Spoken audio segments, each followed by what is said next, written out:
Hi Virgo, ako ulit.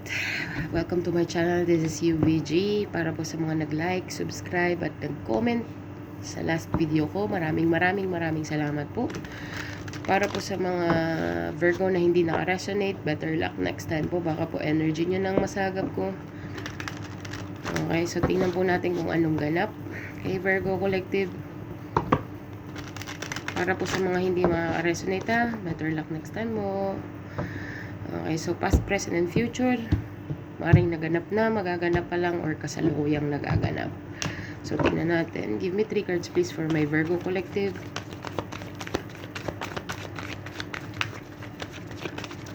Gagawa po pala ako ng channel para po sa pangkalahatan na zodiac sign. Ililink ko na lang po sa description box mamaya ang channel na create ko. Okay. So, tingnan natin for my Virgo Collective. Meron kang 5 of Swords, drama thing. Oh my God. You're moving away to drama. 2 of Wands in the reverse. 10 of Cups in the reverse. Bakit puro reverse, Virgo? Ohoy, meron kang Knight of Cups upright at saka the Empress upright. So, Virgo, tingnan natin kung ano ang ganap. 5 of Swords is all about drama, conflict. Okay. But I think you're moving away sa mga drama. Wala kang time sa drama, Brad. Wala kang time na entertain ang mga drama thing. Parang transmuted ka dito. Parang transmute mo yung mga drama na gustong i-project sa'yo ng mga taong nakapalibot sa'yo. Okay? Together with the 2 of Wands. 2 of Wands for me is a planning guard or looking forward into something or planning ahead. But at the moment, naka-reverse siya. So, tingnan natin, i-clarify each card para clear.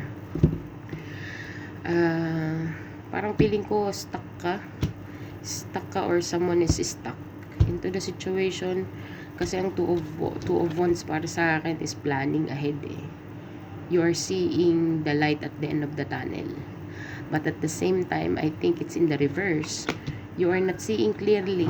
Okay, meron kang hindi nakikita or hindi mo maaninag at the moment. Okay, pasensya na po sa background, meron kasing tao sa baba naghahakot ng basura. So, basura, baka it's an omen. Kailangan mo magtapon ng mga basura. Day. Okay, yung mga people, things, places na hindi ka na deserve or hindi na sila align sa journey mo, you need to change it. You need to remove yourself. Okay, together with the 10 of Cups in the reverse. 10 of Cups is emotional fulfillment for me. Family or whatever, family or love life or career. 10 of Cups is in the reverse, so you are not emotionally fulfilled, Virgo. Parang mentally something ka dito. Pero you have the Knight of Cups upright. So, someone wants to come in. Merong coming towards you. Hindi ko alam kung sino yan. But with the Empress card, we'll see. Baka ikaw lang yan, sarili mo.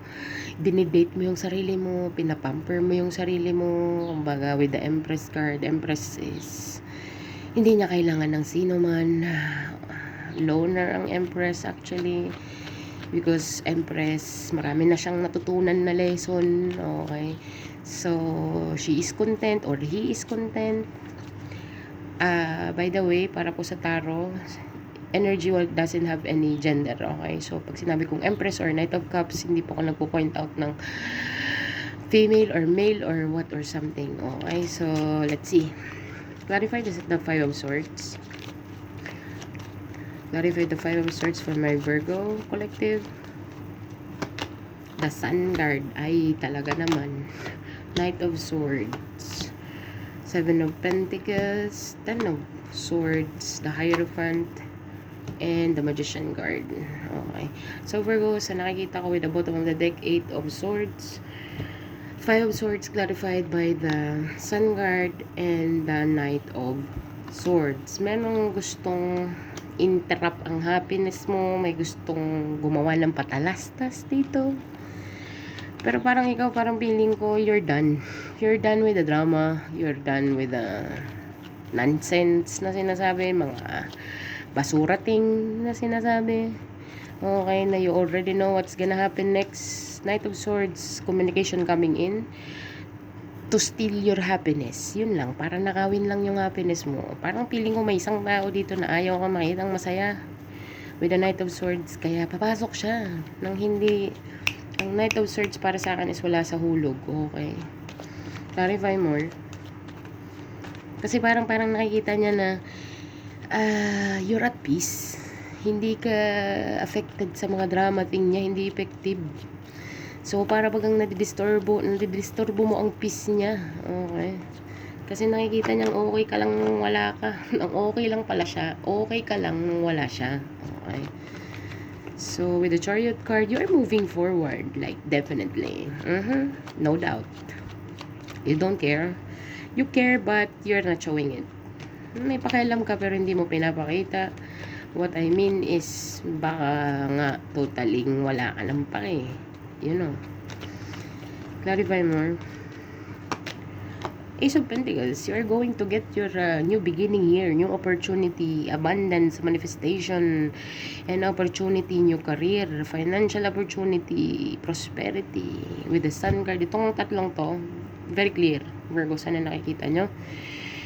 Very clear na you are moving ahead towards your new goals, new career, new, all about new. Okay? You transmit mo ang drama nitong Knight of Swords. Maybe you are dealing with an air sign. Gemini, Libra, Aquarius. Okay? With the Sun card, with the Leo card. And with the Chariot card, water sign. Specifically Cancer. And with the Ace of Pentacles, Taurus, Virgo, Capricorn as yourself. It doesn't have to be the sign actually. Okay, kasi minsan meron tayo sa chart natin na scramble. Okay, so titingnan natin. Ano pa? Clarify more. Ten of Pentacles. May new offer ka dito, bargains. Diyos ko, Lord. Dang. Meron kang new offer coming in. Gesture, gift. It will lead you to multiple source of income, Brad. Hindi ko alam kung sinong mag-o-offer sa'yo ng new business or meron kang idea na mag-build ng sarili mo. Pero sa nakikita ko, mayroong someone dito with the Knight of Cups. Merong someone dito na gustong mag-offer sa'yo. It will lead you to abundant or financial freedom. Mark my word. Together with the Page of Cups. Oh, come on.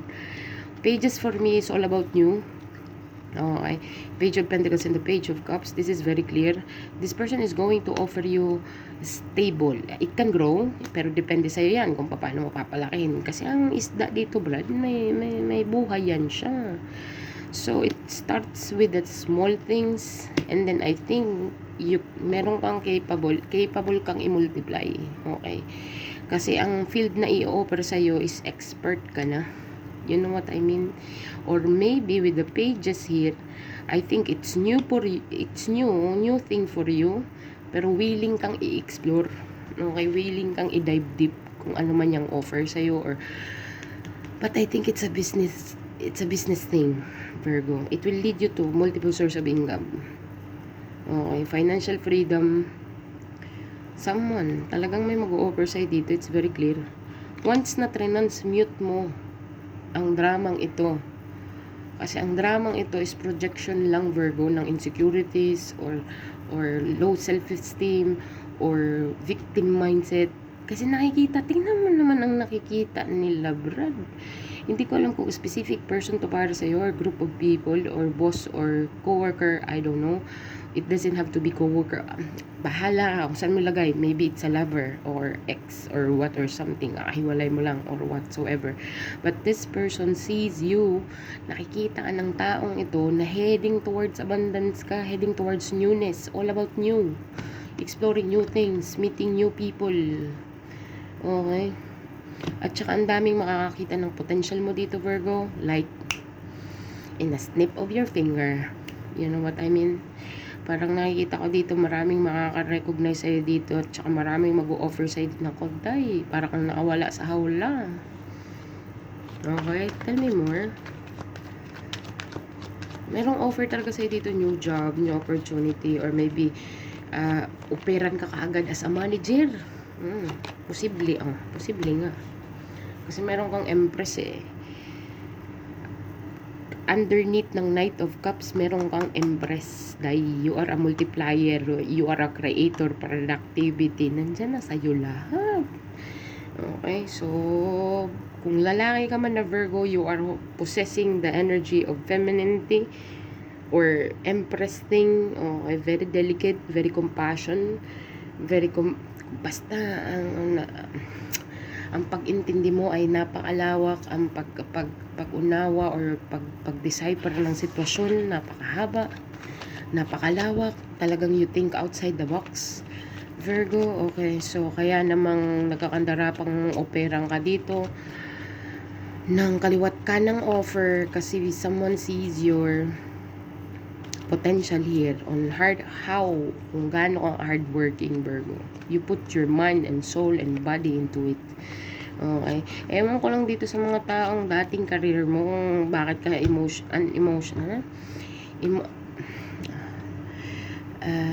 emotionally unsatisfied na sinasabi regarding sa mga contract or career na meron ka or relationship, I don't know, unsatisfied. Okay, so sa nakikita ko dito, Virgo, kung ano man ang job offer sa'yo or meron kang idea na maging boss of your own boss. Boss of your own boss. Pwede yun. Pwede naman. Okay.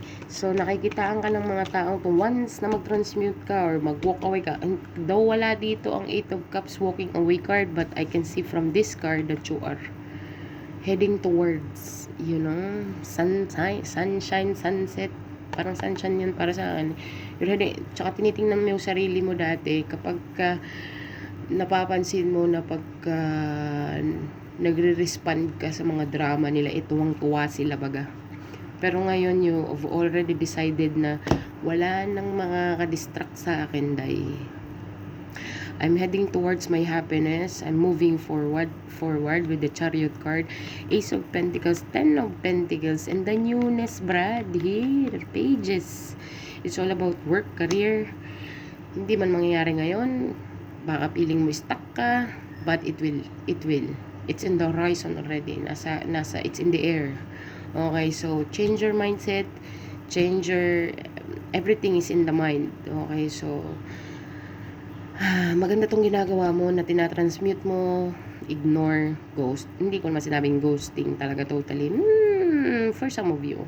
Pero para sa nakikita ko, wala akong nakikitang hindi ka na nagre-respond, hindi mo na sinasagot, wala ka nang pake.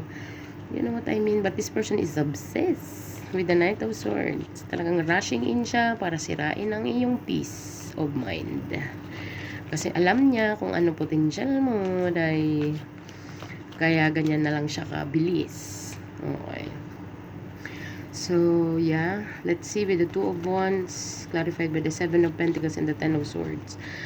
Virgo, meron ka na ditong sitwasyon na ininvestan. Okay, career man yan, relationship man yan, friendship man yan, family man yan. Pero sa nakita ko, nag-invest ka na dito and you feel stabbed in the back. Despite ng kabaitan mo, despite ng generosity mo, so you are not seeing the future. You are not seeing yourself. Hindi mo na nakikita yung sarili mo sa sitwasyon.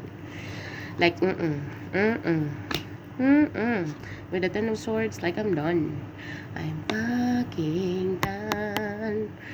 Parang feeling ko done ka na dito. You've waited for a long time. Like, parang feeling mo yung invest mong time, effort, energy, resources, parang hindi siya nag-grow. Walang interest na nadadagdag, day. Parang wag nagabawas pa. So, parang wag with the 2 of Wands, wala ka nang nakikitang future. Parang wala ka nang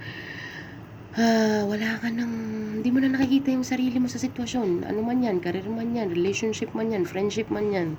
Hindi mo na nakikita yung sarili mo sa grupo, hindi mo na nakikita yung sarili mo dun sa trabahong yun. Okay? So, yeah, because you've had enough with the 10 of Swords. You've been waiting for so long. Like, ang tagal mong nag-intay, day. Kaya lang parang walang resulta at napipil mo na talaga na sinasabihan ka na ng intuition mo na that walang mangyayari. Okay, so you need to move. So, tama lang tong ginagawa mo, na nagtatransmute ka ng energy mo, wala kang pinapapasok or wala kang inaalaw, na disturb ang peace mo, kung ano man tong magte-take place sa buhay mo na offer or idea na meron ka na dadalhin ka sa multiple source of income at saka financial freedom. Lahat ng mga nagastos mo for the last maybe 10 years or I don't know, last year, mga nagastos mo, mga akala mo sayang, hindi siya sayang, Brad, kasi babalik siya sa'yo tenfold. So, okay. Ace of Pentacles and the Ten of Pentacles, Sun card and the Chariot card, pages here. Like, are you kidding me? With the Eight of Pentacles, babalik sa'yo kung ano man yung feeling mo na nawala or walang kwenta or mga bad decision making mo before. It is a lesson, okay. Pero yung mga hindi mo akalain na you've been stuck for a long time kasi nag-antay ka ng result na akala mo may pagbabagong mangyayari. I think si God na mismong nag-push dito ng mga angel niya, mga ancestor mo din siguro, talagang pinush ka na, tinulak ka na, na hoy, gumalaw ka na dahil kasi walang future dyan. Okay, so once the moment na ginawa mo to, talaga namang mapipil mo yung gaan, mapipil mo yung lahat ng mga pintong nakasara before is mag-o-open isa-isa in front of you nang hindi mo inaasahan. Okay? So, tingnan natin, 7 of Swords, definitely, 77, 4 of Cups. Okay, someone is feeling rejected by the 10 of Wands, and the 3 of Wands. Okay. So, Virgo, sa nakikita ko dito, 10-10. Mastery mo na to. Okay, fine. I've been there, I've done that. Stabbing in the back, I know. Alam ko kung sinong tao ko, alam ko kung sino ang hindi totoo sa akin, at alam ko kung sino ang totoo sa akin. Okay, so silip mo na with the 7 of Swords together with the 4 of Cups. 7 of Swords is stealing and lying and cheating energy together with the 4 of Cups. This is I think talagang reject mo na kung ano man ang taktik nitong Poncio Pilatong ito, kung sino man yan sa buhay mo, boss mo man yan, co-worker mo man yan, lovers mo man yan, nag-iintay siya dito, Brad. Okay, so tinitingnan kanya, Brad, kung apektado or what or something, but I don't think so because we have the rejection card and the missed opportunity card. So yung ginagawa niyang mga taktik niya, Brad, hindi umipik sa'yo kasi hindi mo na nga nakikita yung sarili mo dito. Hindi mo na nakikita yung sarili mo sa sitwasyon. So, paano mo papapansinin yung mga dramang kinikreate niya? Paano mo mapapansin yung mga idea na mga kabulastugan na hindi, kung dati, kasi parang feeling ko gusto lang kumuha nito ng reaction sa'yo eh. Gets mo? But you're not giving it. Hindi mo binibigay yung reaction na dating mag-react ka. Gets mo? Yung parang kung mag-react ka dati, like isang may gawin lang na mali para bagang ang reaction. Hindi mali. Yung parang tinitrigger ka, Brad. Tapos nagre-react ka kaagad. Pero now, this person is seeing it that you are not reacting. Like, talagang wala talaga siya. Para bagang ano nangyari kay Virgins? Para bagang, pagod na akong kakaano. Talagang mapapagod ka, Brad. Kasi si Virgo talagang with the 2 of Wands to the 3 of Wands, I'm not seeing myself in this situation at all. Like, gagawa ko ng sarili kong daan. Okay. Gagawa ko ng sarili kong location sa Google. Okay. And nobody will know it. Yun ang nakikita ko dito. 7 of Swords is a sneaky card and a strategic card for me as well. So, talaga bagang di mo na pinapansin, wala ka nang pakialam kung ano man ang mga pinaggagawa nito behind the scene, workplace man yan, group place, barkada, or community man yan, para sa'yo wala ka nang pake. Okay. Transmuted ka na, meron ka ng panibagong vision with the 3 of Wands, may hinihintay ka lang, hindi ko alam kung anong hinihintay mo. So, yeah, I think naka-finalize ka na dito.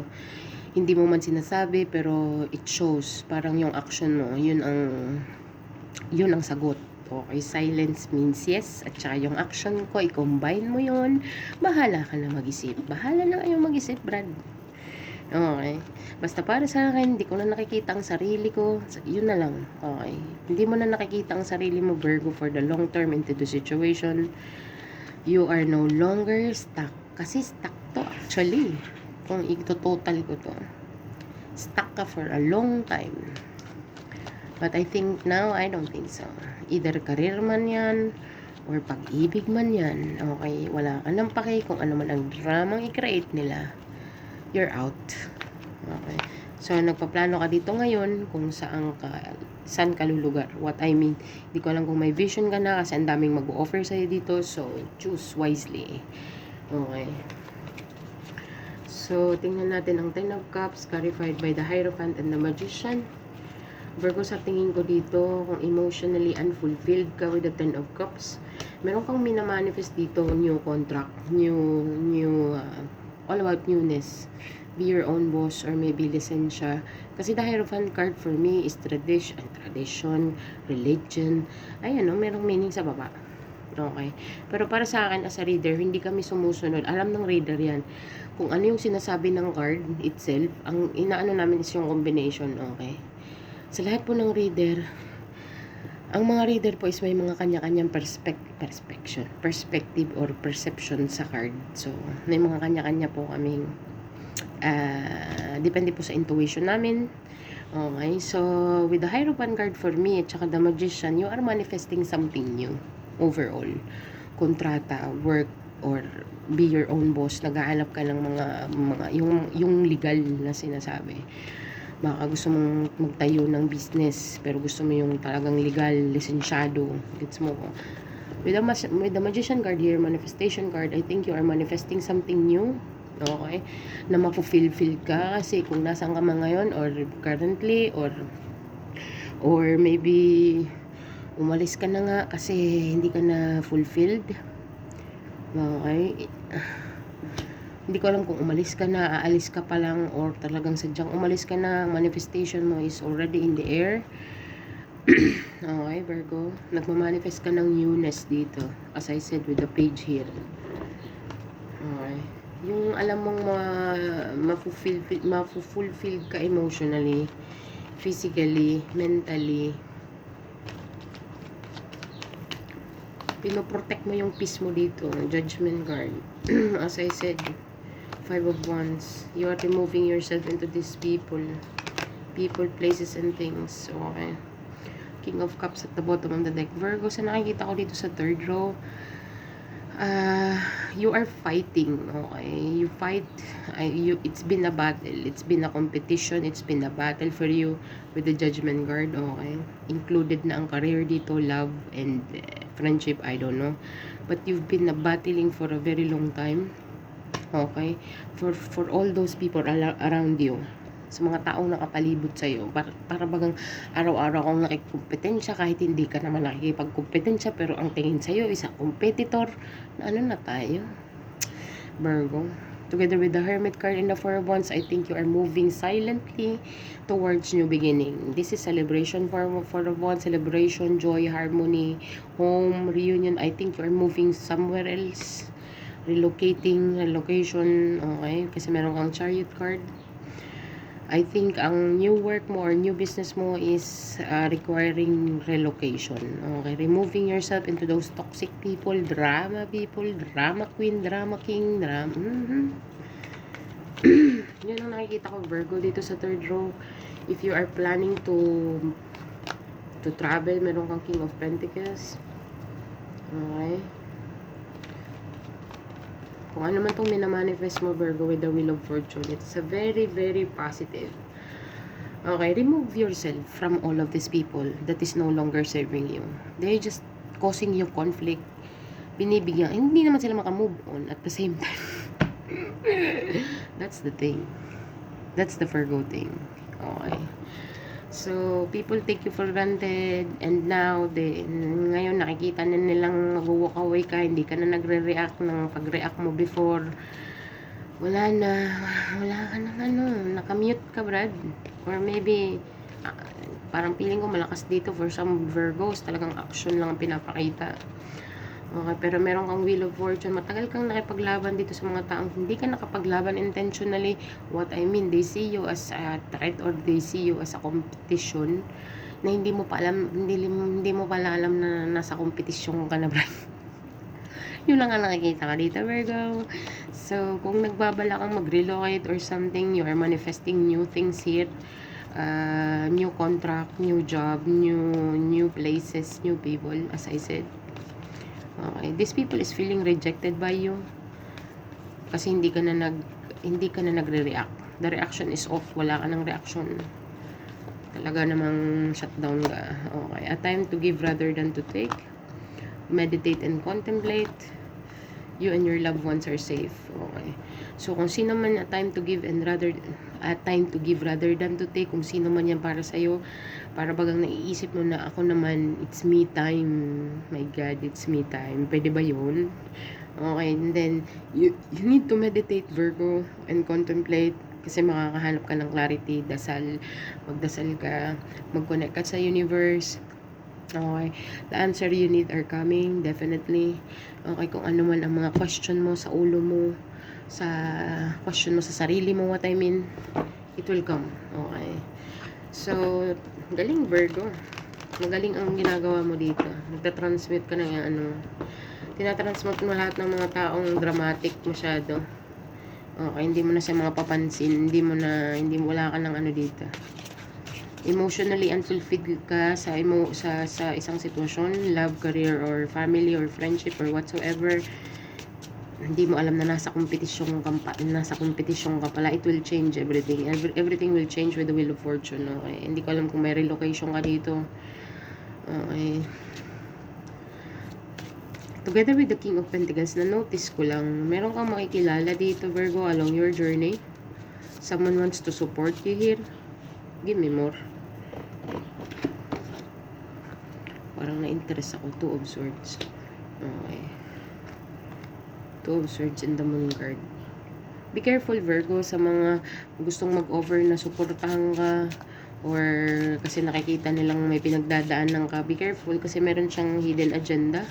So, nakikita naman kita ditong nag-iisip ka naman or nagde-decipher ka ng mga decision making mo kasi ang dami mo ng mga maling mistake dito, mga decision making mong mali. So, like, parang ang sinasabi mo sa sarili mo, I've been there, I've done that. So, I think aware ka na or alert ka na sa mga taong papapasukin mo kung makakakilala ka man lang new person, new places, new things, new work. Yeah, everything is new.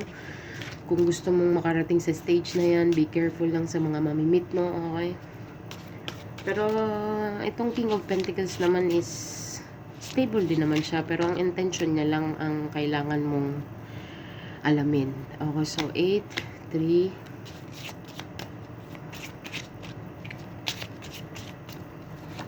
832. So, Virgo, Google mo yan, message angel number 832. Baka makaresonate sa'yo. So, yeah, ano po nga pala yung sa bottom overall energy? Overall energy is with the 4 of Pentacles. Merong hindi maka-move on sa'yo with the Knight of Cups. Like, wala ka nang pinapapasok, Virgo. Yun lang ang makikita ko. Totally transmuted ka. Totally non-reactive. Wala kang reaction, wala kang I'm just with my own circle, with my own self, and yun ang nakikita ko dito, Virgo. So, good luck na lang. Bahala po kayo kung saan kayo makaresonate dyan. Ang mga hindi po makaresonate na Virgo, better luck next time po. So, yeah, Virgo, this is what I have for you. Thank you for being here. Thank you for watching, and bye for now.